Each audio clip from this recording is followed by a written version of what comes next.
Well, I was a professor at Dieci University for 40 years. And I am what they call the professor emeritus, which means that I was allowed to teach many years. I was retired. And I used to teach also as a guest professor to Paris University, and I taught to many universities in the world. I used to be a flying psychodramatist, and I used to fly around and teach. I went teaching in all the countries all over the world. I was in North America, in South America, in Canada, in Australia, in New Zealand, everywhere. Also, Are you what? also in Italy, you went also some. I went to Italy many times to teach in many cities in Italy, in Roma, in Florence, in Bologna. I would say that basically human beings have everywhere the same problem. Somebody, I forgot, a very famous specialist, I forgot her name, said, everybody think I am alone in the world with this terrible problem. But that's not true. All human problems, deep down, are the same. People are afraid to die, afraid not to be recognized as human beings, afraid to be maltreated. Everybody has family secrets. Everybody has problems with his or her parents and grandparents. Many people do the contrary of what the parents do. But if the parents do already the contrary of what the grandparents do, so people do what the grandparents did. And to do the same or the contrary is not a solution. The solution would be to find who you are yourself and do it. And do it your own way and different. Most people want a recognition of them as a person.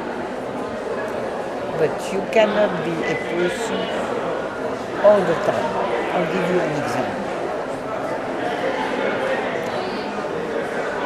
Sometimes I take the bus as home, or I used to, because I don't take the bus sometimes anymore.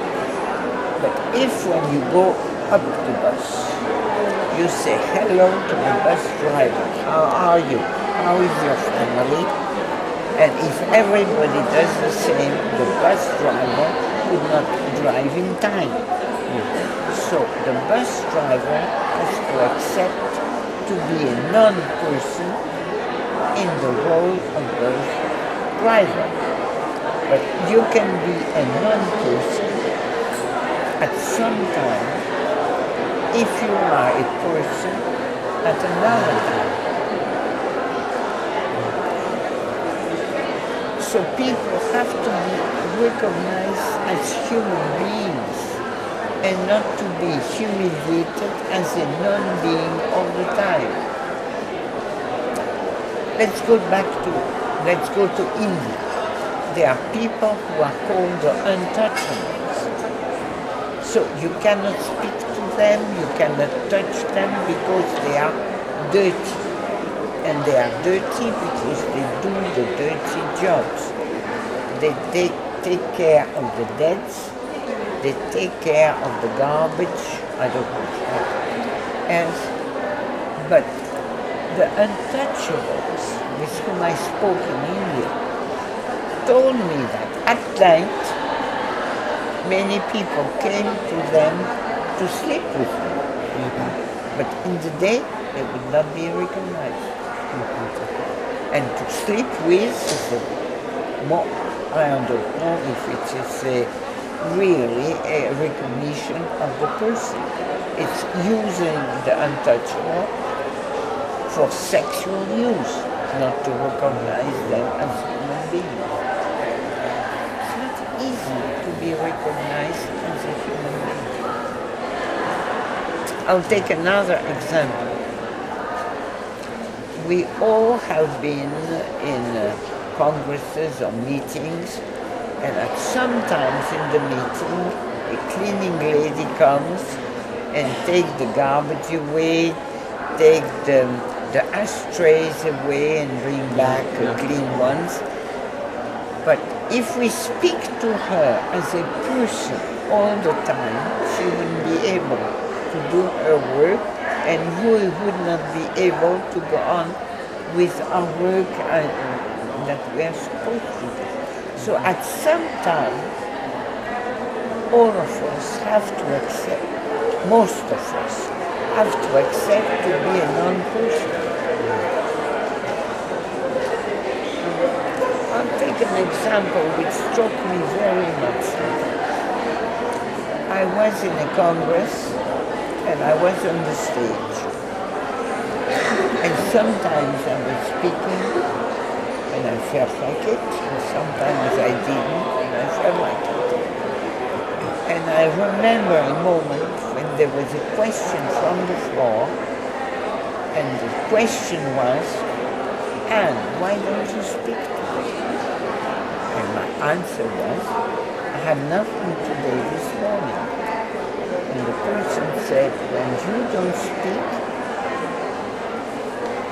I feel I cannot speak because you are the only woman on the stage amongst other men.